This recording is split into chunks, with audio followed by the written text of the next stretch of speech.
Okay, hello everybody. My name is Yannis Dokas. I'm the moderator of the 6th session of SAFETY GALA 2022, the second day. This session is entitled System Safety Engineering, and we have 4 very interesting talks from colleagues from different countries, Greece, Iceland, and Finland. And we will start with the presentation of Lina Haralambidou, which is a PhD student in Democratic University of Thrace. The title of the presentation is Socio-Technical Approach to Unmanned Aerial Vehicles Safety for Search and Rescue Missions. So please, Lina, let's start with your presentation. Hi, everyone. My name is Stp Haralambidou, and I'm a PhD candidate in Democratic University of Thrace. I think that now you must see my screen perfectly. Good. Okay, so I'm here to present you our work, socio-technical approach to UAV safety for search and rescue missions. So, the use of UAVs in search and rescue missions is widespread in the last few years. They give the opportunity to the search and rescue teams to plan the mission better or to monitor the situation from afar, and they provide the assistance to a distressed person fast without endangering more human lives in the process. In Greece, in the year 2019, we had 363 deaths from drowning. This is because Greece has one of the biggest coastlines in the world and very limited trained lifeguards to be able to monitor all this area. So a solution to this problem is the system we are studying, the Rolfer, a robotic lifeguard for emergency rescue. So the Rolfer system consists of 3 basic components. First is the smartwatch, then the ground station, and third, the UAV and light ring. The smartwatch is SIM card operated and communicates with the ground station through the mobile network. It's waterproof and is fitted with a GPS. It includes the app that is necessary for the communication between the parts of the system. On its screen, there is only 2 buttons. First, there is a help button that the person in distress can press in order to begin the mission. And second, it's the cancel button in case the user decides that either they press the help button for mistake or they don't need the assistance anymore. Then we have the ground station. The ground station consists of a tablet, which includes the app that is designed by the Rolfer developers in order to communicate with the smartwatch, and the laptop, which runs the mission planner, which is the program that the UAV uses in order to fly, to follow the path that it's supposed to. At the ground station, there is also an RF link transmitter and the UAV's remote controller. And then we have the UAV on which we see that there is a life ring attached. The UAV can execute a mission either autonomously through the mission planner or manually controlled by the remote controller. So here is our system. In order for our system to start its operation, we have to determine the limits of the supervised area. Which is the area in which the system will be able to provide assistance to users. We also have to define the specific phone numbers from the smartwatches that the mission planner will be able to accept messages, SMS messages from. These operations are being performed by a human, the admin, who is the person that is responsible for setting the system up, making sure that the devices are charged, are communicating with each other, and generally that the system is ready for work. And also the admin is responsible to give the smartwatches to the people and also explain to them how the whole system operates in case they need assistance. So the way the system operates is this. As soon as the user who wears a smartwatch needs assistance, they should press the button that says help. After they do that, the smartwatch generates automatically an SMS message with the GPS coordinates at that moment, and it sends the SMS message to the lifeguard, if it's one present, the rescue workers, and the mission plan, in the ground station. There, a mission file is created in the mission planner and sent to UAV through the RF link. The mission file contains the flight trajectory that the UAV must follow in order to reach the person in distress. According to the mission file, the UAV takes off, follows the predetermined path that has been generated, reaches the person, lowers down, throws the life jacket, and then returns to the original height and returns to its base in the land. It's also important to mention that the smartwatch continues to update the person's GPS coordinates throughout this time, because if it's by sending SMS messages with the new coordinations, just in case that there is a lot of waves, we have wind that might move the person, so it won't be there when the UAV reaches the previous position. The mission can be cancelled deliberately either by the person in distress that realizes they're not in distress anymore, or by the admin in case they see that the weather is not good enough for the UAV to be able to complete the mission. So, next, we have the purpose of performing a hazard analysis is to find the hazards and the accidents that are associated with the system. If you perform a risk analysis in the development stage of a development stage, you get the opportunity to find potential hazards in the system and also take the appropriate actions in order to mitigate them. And of course, a hazard analysis can be applied to an existing system with the purpose of identifying the cause of an accident that has either happened or might happen sometime in the lifetime of the system. SPA, or System Theoretic Process Analysis, is a risk analysis that has a system theoretic approach, as its name suggests. It works by treating the system as a whole and not as a sum of its parts. The hazards are a system state and not something outside of it, like, for instance, a chemical fire. And safety is defined as a control problem rather than a failure prevention problem. So, the STP analysis consists of four steps. First step is the definition of the purpose of the analysis. We're thinking to do that. What losses are we trying to prevent this time? What is the system that we're going to analyze? And what are the boundaries of the system? The second step is to build a model of the system that is called a control structure. The control structure captures information and functional relationships by modeling the system as a set of feedback control loops. The third step is to analyze the control actions from the previous step to identify how they could lead to the losses that we defined in the first step.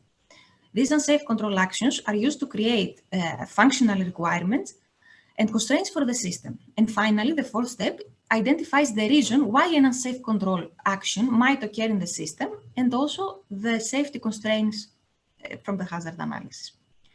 So, a loss is something of a value to a stakeholder. A loss may include a loss of human life, a human injury, property damage, environmental pollution, or generally any loss that is unacceptable to the stakeholders. Here, in the system we studied, we realized that apart from the technical and autonomous part, that is the UAV that goes and drops the life ring, we have a very big and important aspect, the social part, that is related to the humans interacting with it. Since the developers chose to focus only on the technical part and did not consider the social aspect of the system at all, we realized that there are two parts of the system after we began applying the STPA. So we decided to study the system in two parts. The first set is the social part with the interactions between the humans, and the second set is the fully autonomous part. So here we have an example of the losses for the first set, the social one, I'm sorry. We have that the rolfer was unable to execute a certain rescue mission, which leads to a loss of system goal. And in the second set, we have, for instance, the loss of system equipment, the UAV, the smartwatch, something falls in the sea and gets destroyed. Then we have the system level hazard. A hazard is a system state or a set of conditions that, together with a particular case of worst case environmental conditions, will lead to a loss. Here we have also two sets of hazards, one for each operational mode. We have in the first operational mode that the rolfer was not properly prepared for its mission, which can lead to the mission not being completed. And in the second set, we have that the UAV violates the minimum separational distance between itself and a person or an object obstacle on the beach or the water level. That can lead to the loss that we lose some of the equipment. Here, we can see the control structure of the first operational mode, the social one. A control structure is a system model that is composed of feedback control loops. Here, we can see that the admin interacts with the supervised person and also with the whole process that It's about the whole thing that you have to take care of the devices, check that they are charged, etc. And we can see that the admin gives some, the admin can give the smartwatch to the user and explain the use of the smartwatch to them. And then it takes some credentials as a security and a security deposit as a form of feedback for them. Then we have the second operational mode. This is the automatic part of the system. So we can see here that the UAV, it's a pretty closed system, the mechanical and the software part inside the UAV, so we choose not to focus on that. But we can see that the interactions between the admin, that is only one, this showcase the autonomous part because they can only give one action to the system, the RTL command, but they have to take a ton of information from the whole system in order to be able to make this informed decision. The third step for the STPA is the identification of the unsafe control actions. Here you can see a sample of the UCAS identified by the STPA. An unsafe control action is a control action that in a particular context and worst case environment will lead to a hazard. In order to find the UCAs for its control action, we have to ask ourselves this question: in which case providing the control action will cause a hazard, in which case not providing the control action will cause a hazard, wrong timing order, again, when this will cause a hazard, and if we stop apply the control action too soon or too late, when this will cause a hazard. So, for instance, here we have that the control action second charge the UAV's battery. In case that the control action is provided correctly, but how this can lead to a hazard is if the admin placed the battery in the charger, so they did the control action as they were supposed to, but the battery did not charge either by a malfunction, either because they forgot to turn on the charger actually. And in the second operational mode, we have a similar set of UCAs that have been generated by asking the same questions. And the final step of the STPA is the generation of the loss scenarios and the safety specifications. Here we have the controller admin give the smartwatch to the supervised person, the unsafe control action that the admin did not give the smartwatch to the supervised person while they were available smartwatches.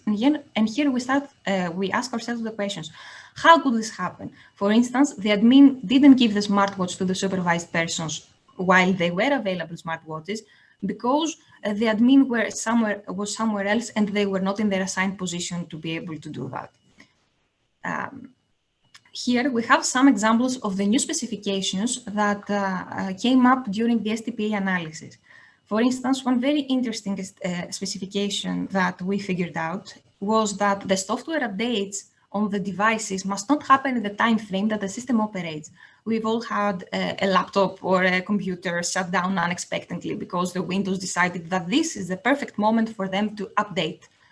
So we need to make sure that this thing will not happen when the system is supposed to be in use. Also, we must check, for instance, that the smartwatch has enough credit on the SIM card in order to be able to keep updating the distressed person GPS coordinates throughout the whole process. Here we have the conclusions of the system.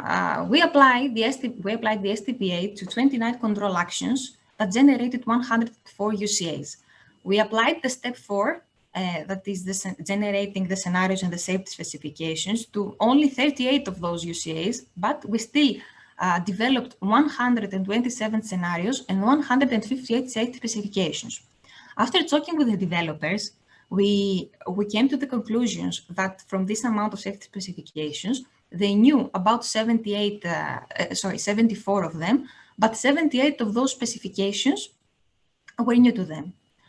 Of those 78 specifications, we see that 57 were about the preparations and the checks that had to be made either before the start of the mission or in the time between the missions.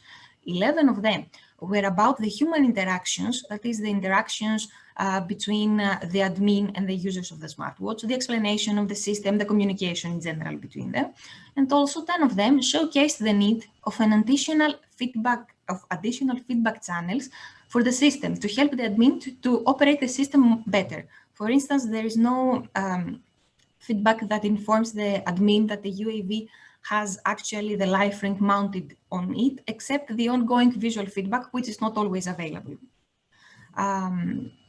This was my presentation. Thank you very much for your time. Okay, thank you very much, Ms. Haralabidou. So the questions is, if anybody wants to ask a question, please write it down at the chat that are available at the right-hand side of your screen. So now let's move to our second presentation by Osiris Valdez-Banda from Finland, who is a professor at the Marine Technology at the Aalto University in Finland. And his presentation is entitled Smart Shipping and a Few Safety-Related Issues. So, Osiris, the floor is yours. Thank you, Ioannis. So let's move ahead. Time is precious here. So I will talk about this smart shipping concept, giving a little bit of an overall a view of what things we have developed in the context of how to ensure safety for advanced concepts of autonomous ships in particular. So, and what are the remaining issues that we can see specifically there for this concept. So what is the background for autonomous shipping? So, and what is the background also for the maritime cluster in general? So if we look into the first bullet point, we just know that the 80% of the world imports and exports are transported by sea. So basically we are totally dependent on moving things among countries using ships and using this kind of like a mean of transportation. So if we look into the picture on the top, we can see what is the kind of like a transition towards the kind of ship we used to have in the past. They were very clean, zero impact to the environment, but were totally dependent on the performance of people on board those vessels. And if we look nowadays, so we start to have like these big ship cruises navigating in our oceans. So these are like a kind of like a small cities navigating our oceans, and as any other city, this kind of like advanced ships are like need to be communicated with the rest of the world. So ships basically have become these sophisticated sensor hubs and data generators. And as any other city that need to communicate with the rest of the world, they need to do it from wherever they are and often in real time. So this is basically has created a huge challenge for the communication on the maritime industry, but also the implementation of new technologies to push forward this kind of like advanced concepts. So if we look now into the future for maritime transportation, many of the industry leaders are now basically pushing or making efforts to start to develop advanced concepts of, they call it the autonomous ships. So this basically idea it comes as the advances in satellite communication and improved connectivity that basically we are having now with the new advanced technology that we have. And because of these advanced technologies, now we have a massive increase in the volume of data that can be transferred, and actually the cost for doing this transfer is not so expensive. So it's basically one of the main promoters to think about the autonomous ships can be a reality in the future. So in this kind of like a digital information flows, basically are driving the automation process and functions for this idea of an autonomous ships. And if these kind of like advanced technologies are properly integrated and efficiently considered, we can think that this autonomous ship concept can have a very positive impact on safety, commercial, and environmental performance. But this demands a huge effort from many kind of like a relevant parties, and that's what we want to be talking quite soon. So what is the concept first of intelligent and smart shipping? Well, if we look into different concepts, intelligent and smart shipping refers mainly to this largely autonomous operation of inland vessels or seagoing ships. The difference here is it not only cover the onboard technology, so it's not covering only what is the ship as such, but also focus on the design of ports and waterways, so that using data collected by sensors, a ship can maneuver autonomously and prone to take action. So basically, it's the first time that we see that the dependency on operating of these autonomous concepts come by the integration of different systems and not just what is on board or inside of the ships. So that's a huge challenge that we have for this part. Another main challenge that we have here is that whenever we start to talk about the autonomous ships, the main challenge here is that when we look into what is the effect the autonomous ship can have in the future, the main thing is to have this kind of like a proper balance that allows to have the entire maritime ecosystem that remains sustainable. What it basically means is that these efforts going towards making less impact to the environment, or also having highly automated ships has to be proper balance with the economical benefit that the ship owners will have by operating this kind of ship. And of course, safety plays an important role here, because if we cannot ensure safety, the entire context of, or the entire concept of sustainability or the entire purpose of autonomous ships can just basically fail. So that's why it's quite important to ensure safety here. Another aspect about safety is that we need to transfer safety into looking more into this kind of like a view into the concept of safety as a competitive advantage. So maritime safety is essential for the future development of the industry. So one classic kind of like a perception of the maritime industry is commonly classified as very safety reactive. It basically means that big changes on regulations focusing on safety issues for maritime shipping mainly happen after an accident, of course.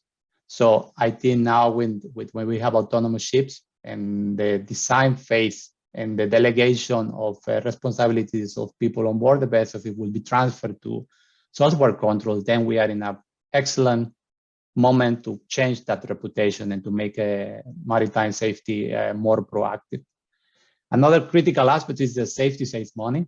So we always say that that if you think that safety management can be expensive, just try having an accident, and then you can compare the differences. And we can just basically look into a quite recent example of this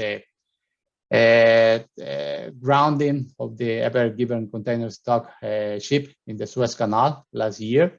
So the issue that caused, and basically all the impact that has not only for the company, for the entire kind of like affectation for the world maritime transport logistics, as we have a critical maritime context completely stuck, and then new actions need to be taken in order to deliver all those goods. And of course, this cost a very expensive. It was the price of having this accident. It was very expensive at the end. So we also know that safety is kind of a demand in order to get a new contract. So it's important to know that whenever we think about this smart shipping, safety should be is kind of like the priorities there. Ensuring safety is quite critical and quite difficult, and an accident basically can destroy the entire concept if the affectations are quite severe, as normally are in maritime industry. So the accidents that we have in the maritime industry, they always have kind of like a quite severe consequences. Another aspect to remark here is that safety is attractive for future recruitment of professionals. This is important to know, that the people would like to know that if they join a transport cluster or any industrial cluster, they would like to, or it's important for them to feel that they work in a safe environment, a safe context. So that's quite important for them to know that basically how these 4 bullet points integrate the idea of having this safety as a competitive advantage, and how to remarket in every design that we do nowadays. So if we look into the smart shipping and why it's relevant for this kind of like potentially this safety system engineering approach, it's that smart shipping requires a systemic and multidisciplinary research approach. And that's basically quite important to understand. Smart ships demand understanding of the function of the entire system. And this is not an easy task, because this requires incorporation of multiple viewpoints and interpretations. The approach has to be suitable for increasing the competitiveness of the maritime transport stakeholders. So especially for the smart shipping, so they need to know exactly how the entire concept is create a significant benefit for them in different aspects. And of course, the concept of smart shipping, a smart shipping ecosystem has to be safe, reliable, resilient, also is quite important here, and sustainable for the entire constitution of the concept. So that's why this is very important. We know that the maritime cluster for many years has been quite interdisciplinary. We had different kind of experts and people involved in the development of ships, operation of ships, design of ships and operation of ships, and also services around the maritime cluster. It's very interdisciplinary. But nowadays, when we are talking about advanced smart ship concepts with ships potentially navigated by themselves, the field start to be also interdisciplinary. We start to have also technology developers which perhaps are not entirely familiar with the context of operation of the maritime cluster, but they are familiar of the technologies that can be incorporated into development, this kind of intelligent algorithms that are going to be ruling the navigation of our vessels. So that's kind of important to know.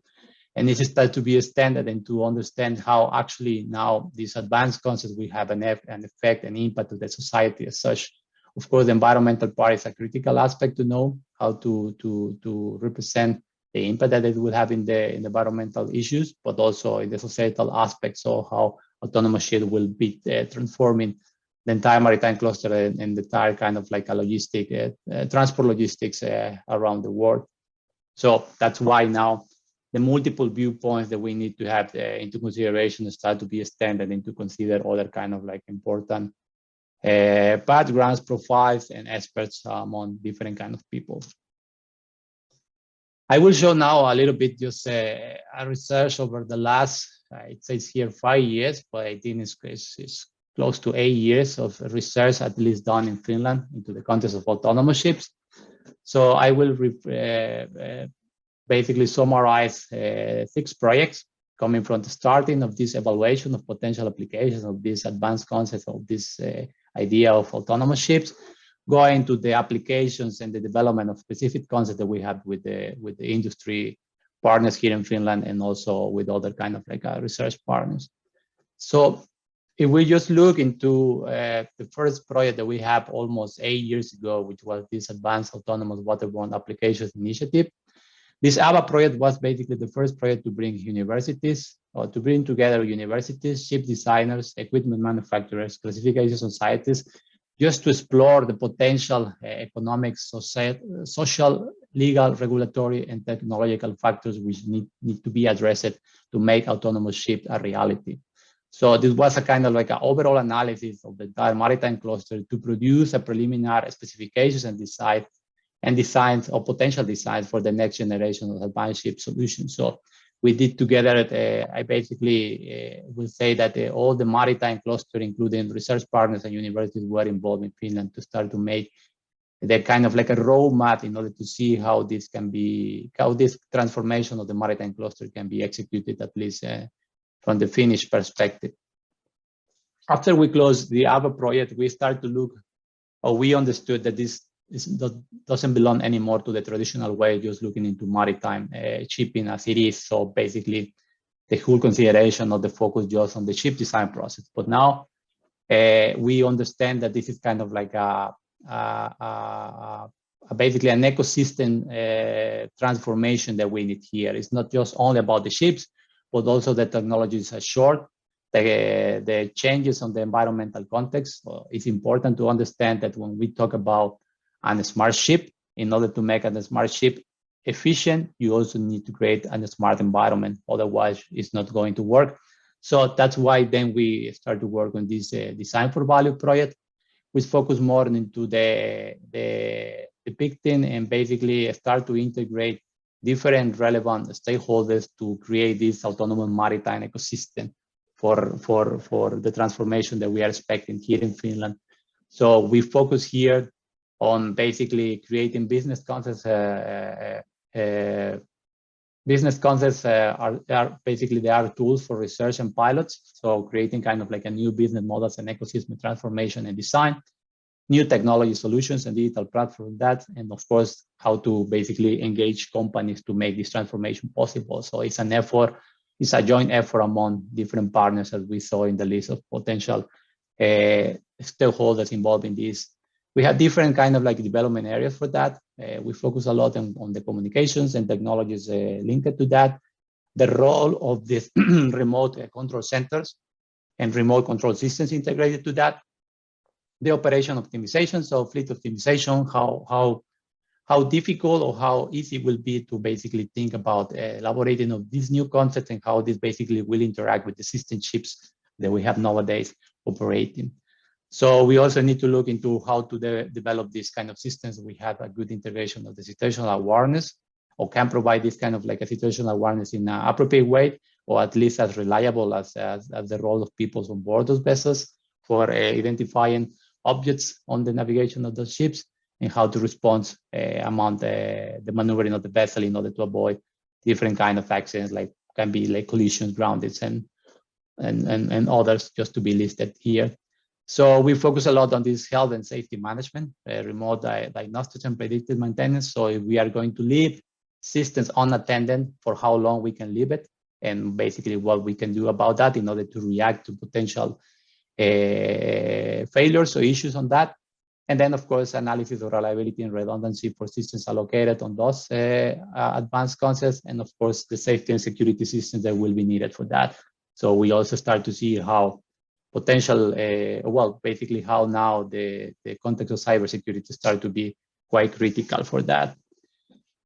At the same time, we run these smart city ferries, so potential applications of autonomous ships navigating in urban waterways. That was the main aspect of, or the main purpose of that. So basically, we focus more on this service design entity that supports the safety of an autonomous ship. So looking into how autonomous ships can facilitate the moving of the people on certain urban areas, and how this automation can be basically ensured in the efficiency and the safety of the performance of those systems. So we focus on making the safety of passengers on manned ferries, which is quite critical, because we are basically here thinking about how to protect people, basically using this kind of like vessels. We create actual models for unmanned ships. Our task was to create safety and risk mapping in order to basically identify new risk management methods. It was interesting to see in the previous presentation about the implementation of STPA, which was basically one of the methods utilized to conduct this hazard analysis, to be linked to a risk analysis that can basically influence the design of the vessel and then the posterior operation. What it means about really influencing the design of the vessel is that before drawing any kind of like a potential design or layout for the vessel, all this information coming for our hazard analysis was very important for them to understand what are the kind of requirements that need to be ensured in the design before it actually is done. So that's basically an important task that we did with the utilization of the STPA and development this hazard analysis, not only for the ship concept, but also for the entire service of an autonomous ship operating in urban waterways. We have the analysis of how to define these requirements and how to potentially lead to the legal transformation of that. So development of classification procedures and discussions with classification societies about how we can incorporate these kind of requirements in order to start to see how the legal part of the regulatory framework is going to be changing also for operating of these kind of vessels. Then we look more into associated service linked to the concept of smart shipping. So we start to look into how to basically analyze this kind of like blueprints toward digitalizations in the context of a smart service linked to potential smart or autonomous ships. So basically, the idea of this project, the C4Value project, Fairway, focus on creating a safe, sustainable, and efficient channels for ships to enter and leave ports in Finland. So C4Value program improved the safety navigation for existing vessels and laid the foundations for autonomous vessels in the future. What was the important part about how to mark this transition about the efficiency or the benefit represented to the utilization of the local fairways in Finland for the existing fleet that we have operating nowadays, and how to path basically the road for the potential application that we can have on autonomous vessels in the future. So our task again was to analyze here at Aalto University in Marine Technology. Our task was to analyze and manage the risk of remote pilotage. So we were basically looking into how the current fleet can have remote pilotage service, so that the pilot doesn't need to go on board anymore, but they can have assistant for the operation from a remote location, and ensure that can be that this can be guaranteed at the level that is executed nowadays. So this is a service that basically we are about to have the first demos in one of the fairways here in the port of Helsinki, in order to represent how this remote pilotage can become a reality in the future years, to make it an official service also for all type of vessels operating in different Finnish fairways. So this is an important task that we have now almost concluded for that. Another aspect that is quite important is also to know how to transform the educational needs for that. So it's not just about what you want to aim with the implementation of new technologies, but also when you're talking about the entire maritime cluster, you need to know how you can basically identify needs, challenges, solutions for the education of professionals of these future applications of autonomous ships and the development of the Finnish maritime cluster in the future. So this yes, 3 minutes. 3 minutes. Okay, good. This kind of like automated project focus on these educational needs, pedagogical methodologies, and cooperative models among universities. So basically, we are trying to have this transformation. So just quickly, just to show the project that we just started recently, is basically how to develop these autonomous ship technologies and concepts. Focuses on three kind of like different concepts that we have: the relocation of the bridge ships, conditionally and periodically less managed bridge, and conditionally and periodically unmanaged bridge. So basically, we're trying to define what is the concept of operation for those new concepts of autonomous ships, and how to define safety requirements for that. So we are basically making this together with the industrial partners here. So just to conclude about the things that we can see nowadays is the capabilities of the Finnish maritime cluster for developing advanced and intelligent technologies is an evident and a proven element now that we have nowadays. Innovative and smart intelligent ship concepts and the smart ship services represent a competitive advantage for research in Finland. Multidisciplinary research collaboration in the Finnish maritime cluster is a constant trend, as I already specified, and the value of collaborative education for intelligent and smart shipping is constantly promoted. Sustainability and safety are embedded aspects in the solution provided with research made in Finland. So that's basically what we can see from the concept or development of this concept of the smart shipping. But it remains, or it is critical here about the issues, the safety issues in particular that we see for smart shipping, is that the complexity of the systems linked to intelligent and smart shipping will continue to increase. So we need more sophisticated abstraction tools.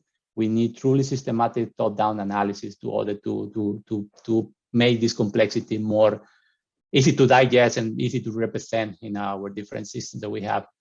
Another issue is the automation and human automation shared control will continue to increase. So we need to create an efficient collaboration between human factor experts, engineers, and ship navigation practitioners. So that's basically quite important to understand.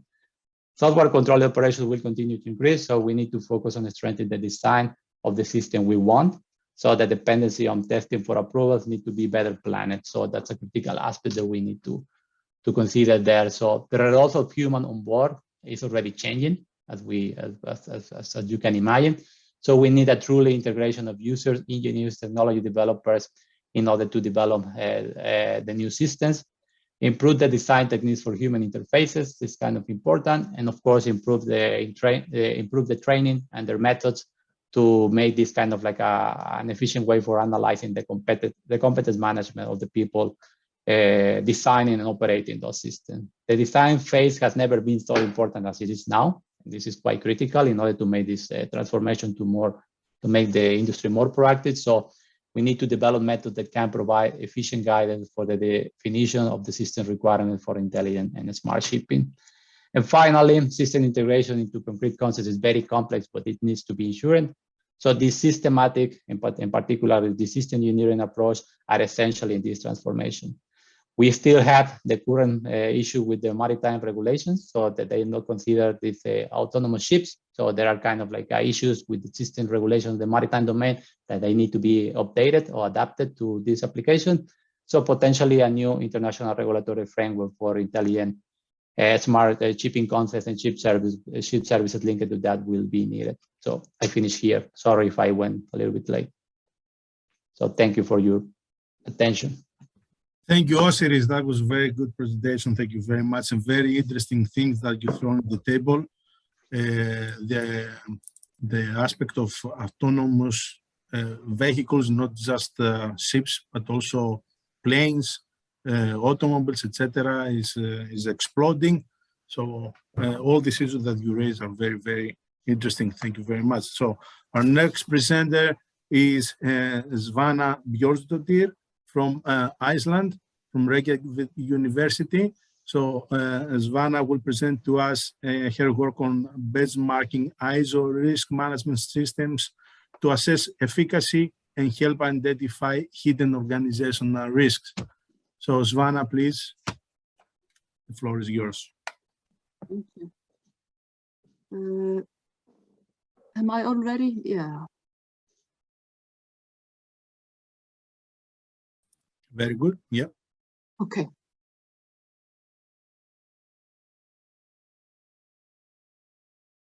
So good day, everyone. My name is Svana Björnsdóttir, and I'm an electrical engineer.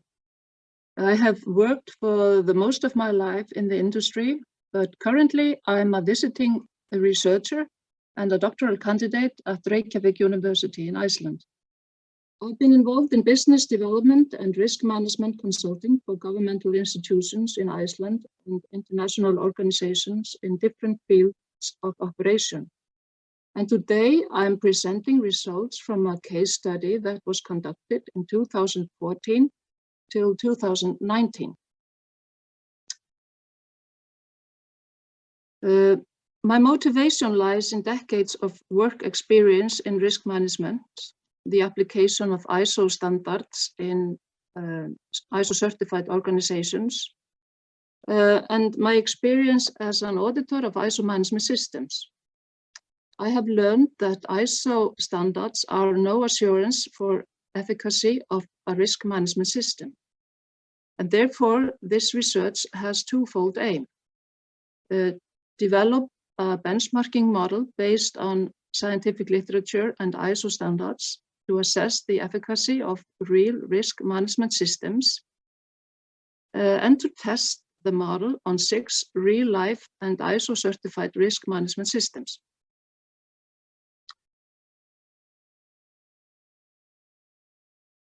ISO standards were initially developed as quality standards where users define their own quality criteria. Certification audits aim at verifying the quality as defined by organizations, whatever it may be. But since 2015, risk management has become an important part of all ISO management system standards. Therefore, the following questions arise. Should risk be treated in the same way as quality? Is risk-taking in ISO-certified organizations entirely the decision of organizations' managers? And how can quality and efficacy of risk management be evaluated?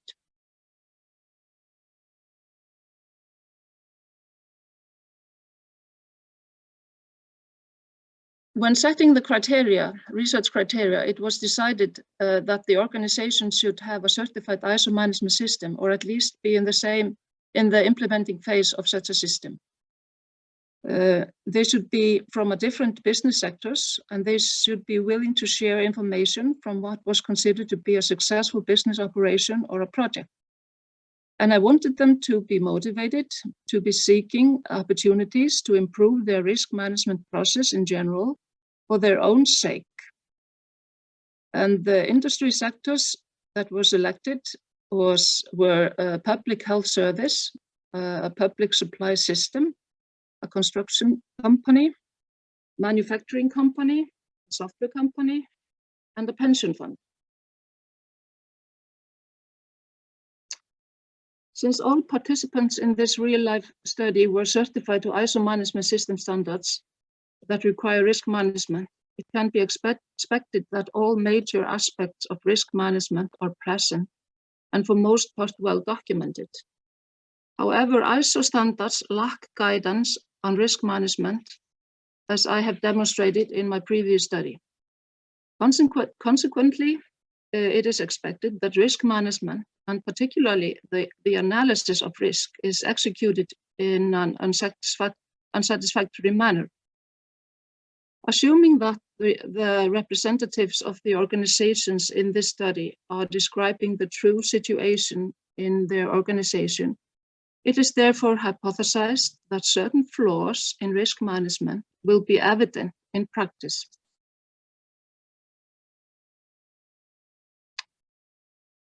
After setting the criteria, selecting business sectors, and choosing organizations for the study, the next thing was to sign written contracts with every organization in accordance with ISO 27001. Then a risk management questionnaire was conducted based on ISO standards and results from a scientific literature review. After receiving the answers from the questionnaire and reviewing all the documents provided with the answers, follow-up interviews were conducted based on ISO 19011, which is an auditing standard. And finally, an evaluation of the efficacy of the risk management process in the organization was made by applying the benchmarking model developed in this study. Here you can see a table describing the business operations and the ISO certifications of the 6 organizations. So the public health service, there I analyzed the processing of biological samples. In the public system, I analyzed the operation of an electrical grid. In the construction company, I analyzed the construction of a hydropower station, and then the manufacturing of a medical device, a software development process, and in the pension fund, I analyzed financial investments, the process of the financial investments and the decision making.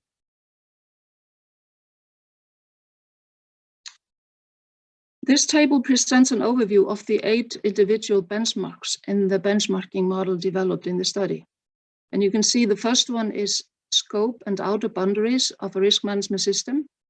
The second one is interface within a risk management system. For example, internal boundaries, departments, unclear responsibility. And the third benchmark is hierarchical issues within a risk management system. For instance, layer issues, unclear hierarchical safety and security structure. The fourth benchmark is resource available to support a risk management system. The fifth benchmark is risk analysis ability to capture complexity. And the sixth benchmark was the risk assessment ability to capture risk evaluation. The seventh benchmark was risk criteria setting in risk assessment. And the eighth benchmark was treatment of residual risk, that is, risk that is left after risk mitigation. In the next 3 slides, you can see an overview of topics and questions asked in the questionnaire. I won't go into details here because I don't have the time, but I hope that you can see or look at the slides later if you want. But there were general information, knowledge of compliance, types of certification or certifications, and all policy documents. And in this slide, the summary continues with information regarding more specific topics such as risk management and risk analysis.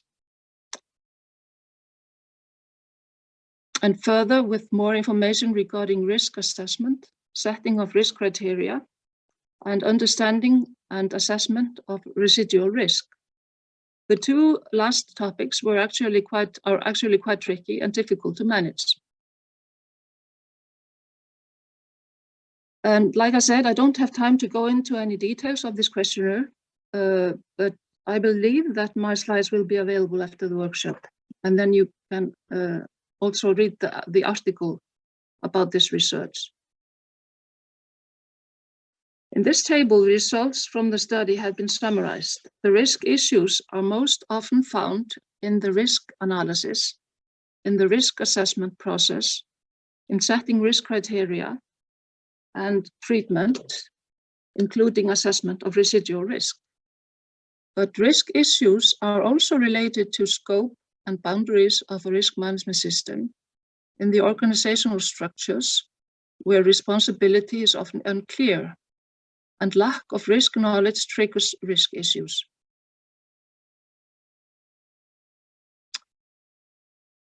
To summarize this, scope and outer boundary issues were found in 2 out of 6 cases. Interface issues were found in 3 out of 6 cases. Hierarchical issues were found in 1 out of 6 cases. Resource issues were found in 2 out of 6 cases. Issues regarding risk analysis ability to capture complex systems and business operations were found in 4 out of 6 cases. Issues regarding risk assessment ability to capture risk evaluation were found in 4 out of 6 cases. Issues regarding setting of risk criteria were found in 4 out of 6 cases. And issues regarding residual risk were found in 4 out of 6 cases. And to summarize further, risk issues were identified in 4 out of 6 risk management systems.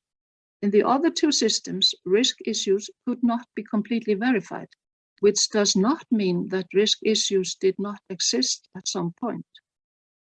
Testimonials confirm that all the organizations are searching for better and more efficient risk analysis methods, systematic methods that provide better risk finding assurance. And common causes for risk factors were often not identified because of border or interface issues, complexity issues, and lack of overview. One of the reasons is the frequently used bottom-up approach in risk assessments, where different departments assess their own risk and then risk information is compiled into one risk register or risk library without further risk analysis. Organizations in this study have invested significantly in their risk management systems. Once an accredited certification has been obtained, there is increased reputational and image risk involved in losing or giving up the certification. The support from top management is important, not only to establish the risk management system, but also to maintain it. If a simple analysis has been done and it has been helpful, there is a reluctance to increase complexity, especially at increased cost. And the difficult question is, when is it necessary to take the next step into further developing a risk analysis technique? And just to conclude, with the benchmarking model, more risk factors can be found without any significant changes to the risk identification and risk assessment processes. The model helps identifying hidden risk, for example, risk associated with hybrid threats and world threats, such as pandemics, environmental threats, democratic threats, technology transition, and international politics. It is worth mentioning that there are limitations in a study like this one. For example, data availability, time required to analyze data, experts' knowledge needed to evaluate the data, an understanding of specific and complex systems, and changes that occur in perpetual systems over time. And I want to mention that a scholarly article about this study is in the review process at the journal Sustainability, and it will soon be published, and then you can read it if you're interested. Thank you all for your attention. All right, thank you, Svana, for presenting your work. The ISO standards are are everywhere, I suppose, in especially big industries and organizations. So what you're providing here is quite interesting and probably useful to large organizations. So thank you very much. We can move to our next speaker now, to Tassos Hadjitheodoru from Onoma Technologies, a strategic business partner there. So if you are ready, Mr. Hadjitheodoru, please share your screen. Mr. Hadjitheodoru presentation is entitled "More the Data Security Challenges. Is the Human Firewall an Answer?" So, good morning, everyone. Thank you for the invitation. It's a pleasure to be with you, with this team of experts in everything related to security. I'm going to make a short presentation about the modern data challenges related to security. We all face every day this risk without knowing or without being aware of how we have to face it. Therefore, we're going to examine some aspects of this, let's say, problematic and this new challenge, which is related to data security. And then we will try to see what is or what are the answers on that. So we go to the, first of all, just to have an evaluation of what the security risks during this 2021-2022 period represent. First of all, if we try to categorize them, we have the ransomware. There are huge amounts involved. Phishing, which is very common, and even, let's say, users that are experienced can sometimes be victims of phishing.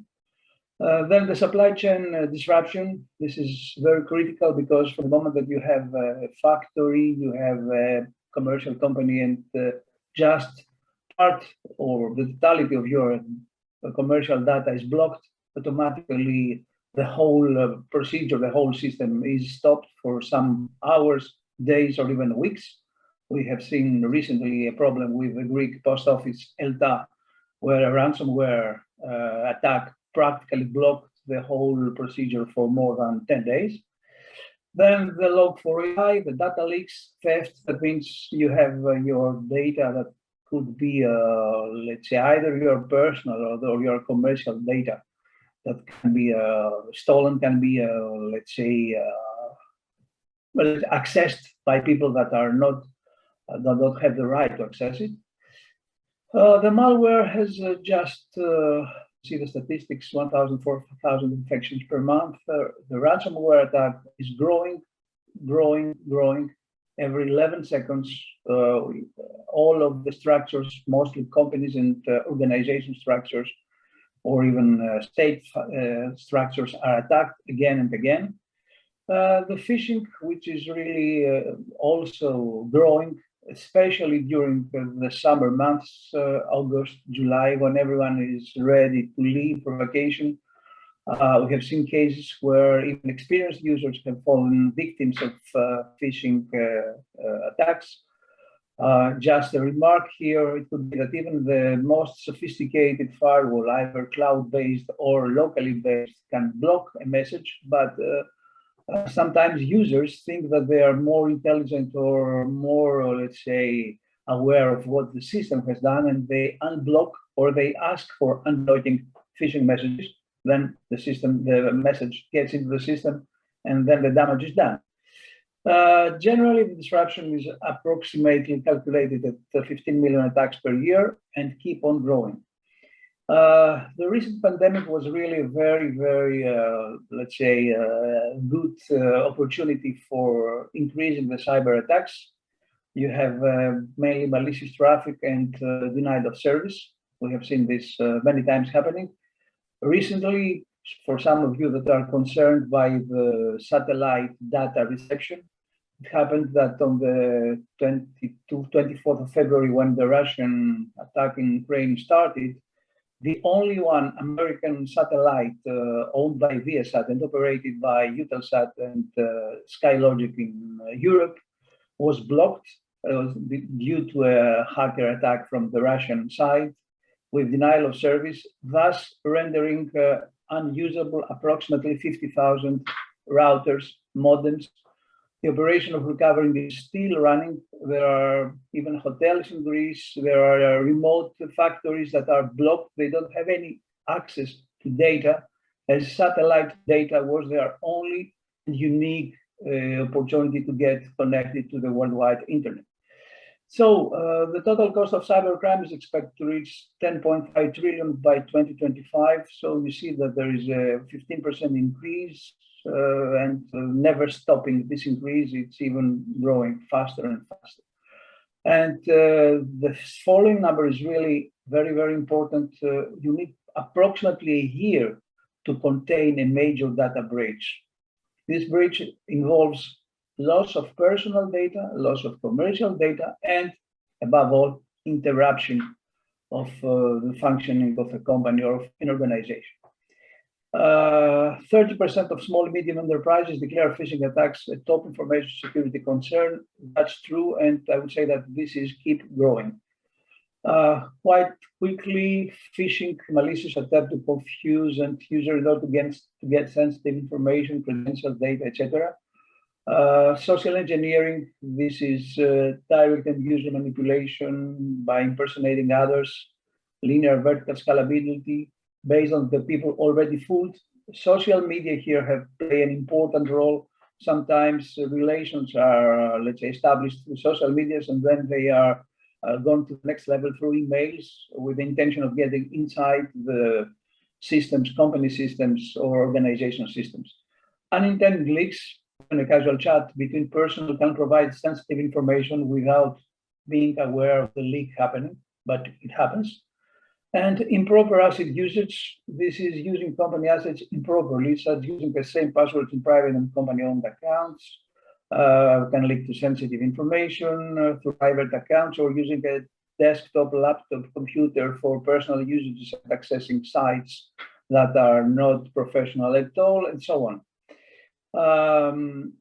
Gateways are the users.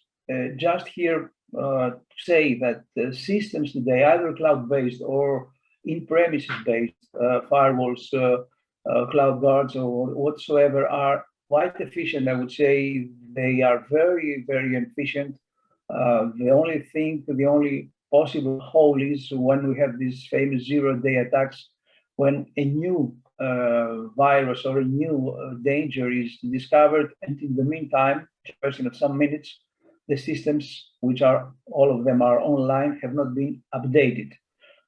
This is the kind of risk that can face a company that is quite perimeter secure. But what happens to the users?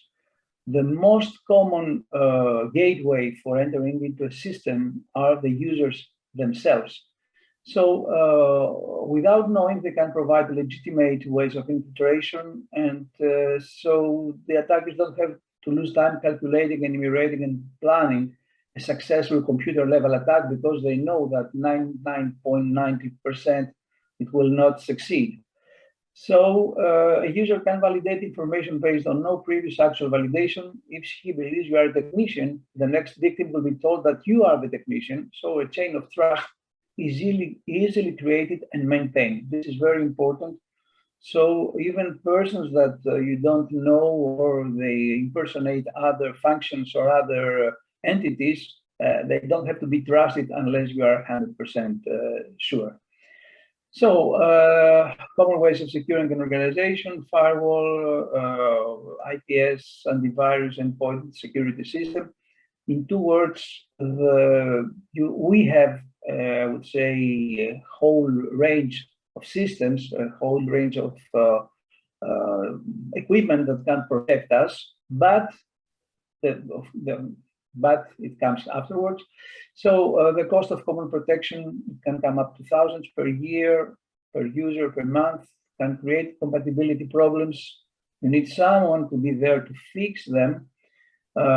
Heavy decision making, it will be this or that program, this or that firewall, man hours training, etc. Just to give you an example, from the moment that you upgrade to another soft firewall system, it has happened to us, to some of our clients, automatically, if the rules are not set up in the right way, it could happen that the whole Wi-Fi access points inside the organization or the business environment become unusable.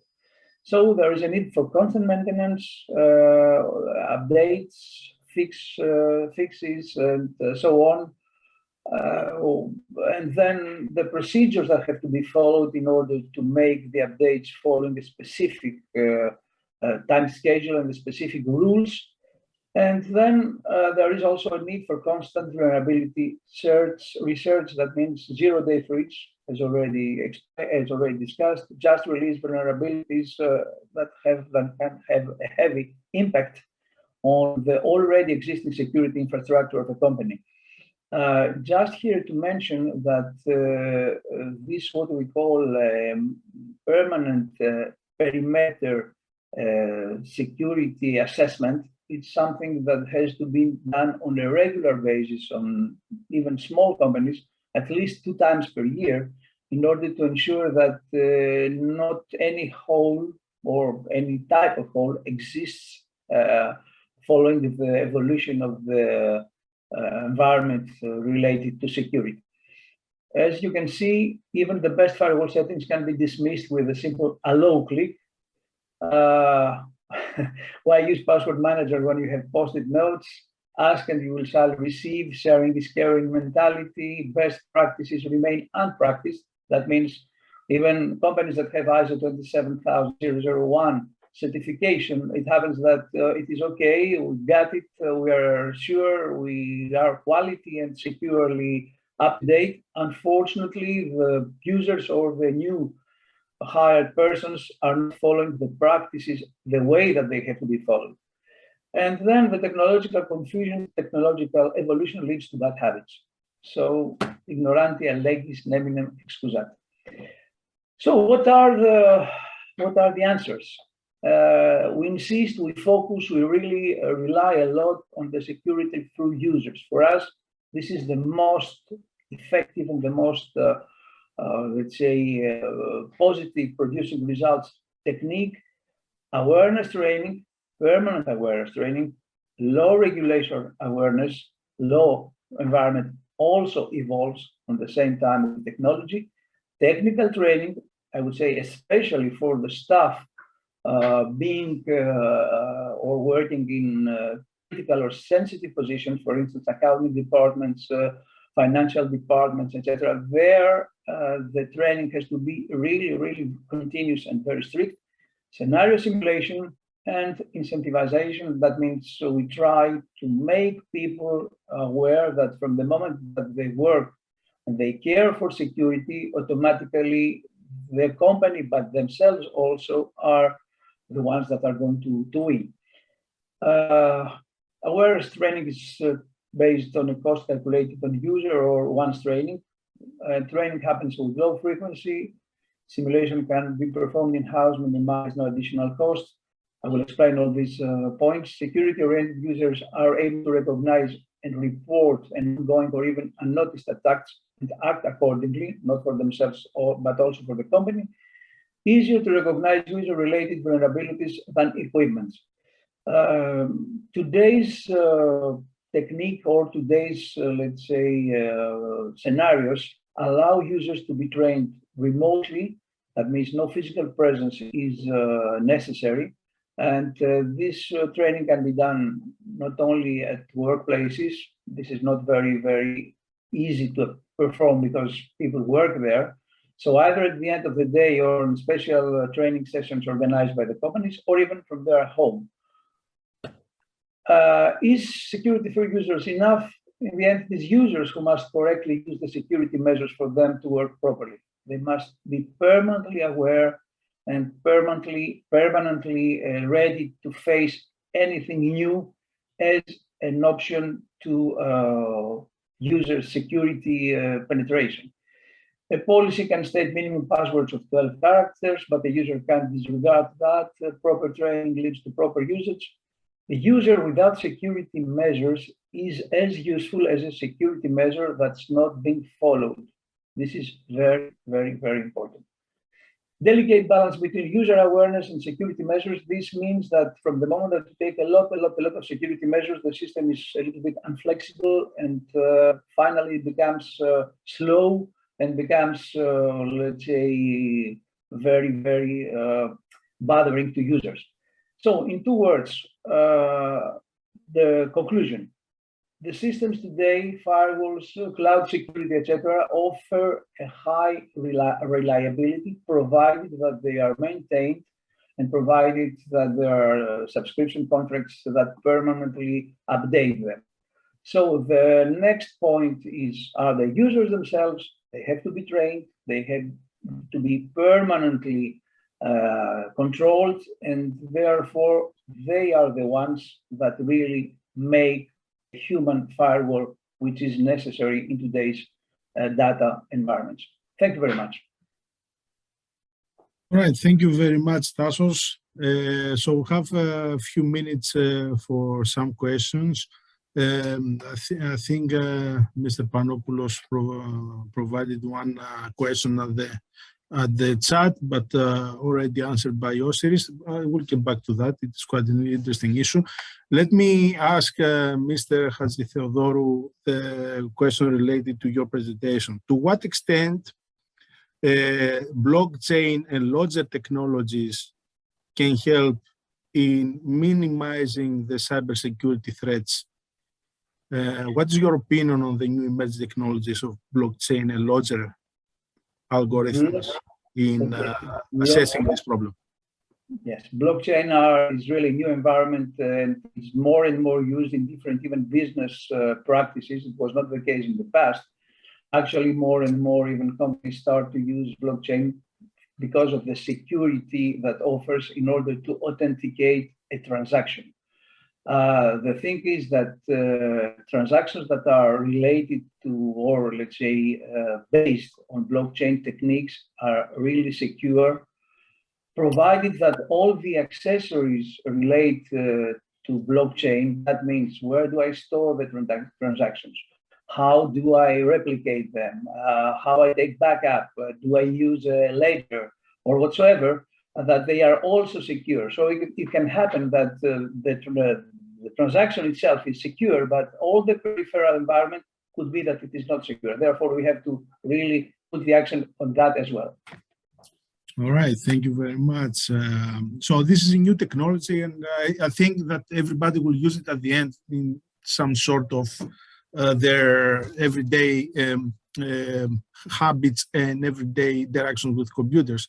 So it will be good to know to what extent we're secure with that. So another question for Svana. Svana, please explain to us a little bit from your experience in interacting with the companies that you contacted to complete your research. To what extent having an ISO standard actually, let's say, ensure the company or the organization that we are safe? To what extent, reassures that I have an ISO standard, I'm feeling safe, so I'm not striving enough for safety? You're a company or working in a company as a manager, and this company or organization has accredited certification. It means that you will have an auditor visiting your organization every 6 months or every 12 months. And it forces you to have all the processes in place. But because of the guidance the ISO standards provide you,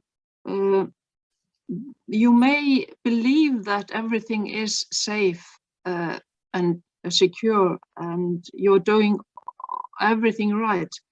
But you are not necessarily, because the standards, they don't explain how to do a risk analysis or how to, what technique to use. So they just tell you that you should use methods or techniques that different people can apply with the same result. And the ISO standards, they don't reference any scientific literature. They mostly reference other standards and rarely handbooks or some books or instructions that explain some techniques, but never scientific literature. And risk is a very, should I say, hot topic nowadays with all the changes in our societies and all the changes in the technique. And so we need to base standards more on science. And I also want to mention that just the risk terminology in ISO standards is very different. There is no one description or definition of risk in ISO standards. And this also complicates things. So you should not be too assured if you have, although you have a certification. Okay, thank you very much, Vanna. Osiris, what you presented is the future, I think. I just saw in your slide, one of your last slides, the future, you know, all these different technologies, all this complexity with the different systems, sun system, and also the stakeholders dealing with the autonomous shipping. So we're talking for huge complexity systems now. So how can you ensure the safety of such systems? It is related also to the question that Mr. Panompoulos made to you at the chat. Yeah, I mean, yeah, it's the future, as you say, but no one knows exactly where in the future is this kind of picture, you know? When we start this kind of like a potential work, many of the companies were very enthusiastic to see, actually to set a target by 2025. And I immediately was a little bit shocked about that. And I say, well, that basically demands a huge effort and basically a radical transformation of the maritime industry. And I think it's not entirely realistic to go that way. Then in the efforts that we did towards this kind of like a concept of understanding for them when the transformation can be done, we started to review what is the position from different stakeholders. And we start also from the same, from the most important kind of like a maritime regulator in the context of safety, which is the International Maritime Organization, IMO. So they, I think after 3 years, they released a document specifying that the first changes on these autonomous ships, according to their opinion, it will be represented by 2040. So it was a huge difference between 2025 and 2040, but I do believe that there is a huge road to walk towards making transformation either on cultural habits that we have for ensuring safety, not just going from what we specified on this kind of like regulations. So just having this kind of like a fulfill of demands specified in regulations and then delegate the entire responsibility of safety to the people on board the vessels, because now we are talking that people, which actually are the ones who keep our oceans safe, is not going to be anymore there.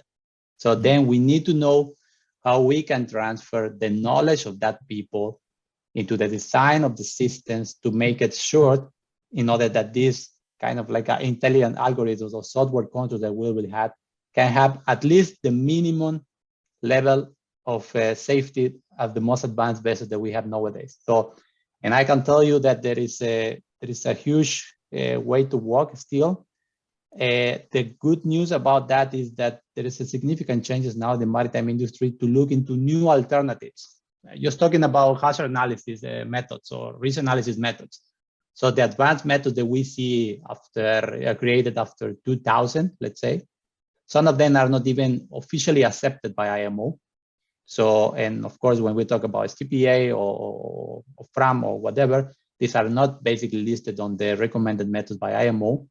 For example, for the carry on of the formal safety assessment, which is a kind of like a process which is mandatory for maritime stakeholders who want to make a transformation in regulations or apply new kind of concepts. So, but nowadays, I think they start to be more open to that. They start to realize that these advanced methods are actually needed because they can better consider this difficult systemic integration of different elements that is not just embedded to what we can find on board the vessels, but also the critical aspect that we have on shore, the understanding of technologies and the linkage of technologies to know how we can actually think about having systems unattended for a long time operating in our oceans. So it's still a long way, but I think the changes are now are happening now. And I really wish that the entire maritime cluster takes this quite serious, because it's a huge investment you need to do at the design phase, you know, and you're never gonna get to know exactly what is exactly the payback you will get if you are not influencing properly that design phase in order to get what you can expect or what you want to expect. So, but I think now it's changing. So I think the industrial leaders are now taking this quite serious and now looking into this kind of like a new alternatives for ensuring safety. So I think that the transition or the transformation of the maritime cluster is now happening. Thank you very much, Osiris. Very informative, all these things that you share with us. And I will agree with you on the issue that new hazard analysis, you know, have not been, let's say, easily accepted by the different communities in the different industries involved, but slowly, little by little, they are getting a little bit off track. So in relation to this, Ms. Haralabidou, based on your experience applying STPA to a rather, you know, not entirely simple system, but not extremely complex as autonomous shipping industries, right? What was your experience in applying STPA hazard analysis to such a system, especially in collaboration with the designers and the developers of the system? Because based on what I understood, your approach, your hazard analysis was conducted after the creation of the system. So what was your experience in interacting with the designers and the developers of such systems? Yes, due to the fact that we started studying the system after it was completed, almost completed, the major problem I think everyone has in these situations is that you get a lot of resistance from the developers due to the fact that they don't want to change their system. It's rather costly or it's time consuming. So any suggestion that you might make, it's not very easy for them to comprehend that they do have to change some things in their development. And also, I found out that it's rather difficult for the developers to grasp what information we need in order to complete any type of hazard analysis. Like they believe that some things are totally normal or they are bound to happen or not to happen at any position. And you have to fight this mentality in order for them to give you the correct information that you need in order to complete the whole experience, the whole analysis. All right, thank you very much, everybody. Our time is up. Once again, thank you, Svana, thank you, Osiris, thank you, Stavroula, thank you, Mr. Hadjitheodorou. It was very interesting. Have a good day and enjoy the rest of the sessions. All right, bye now.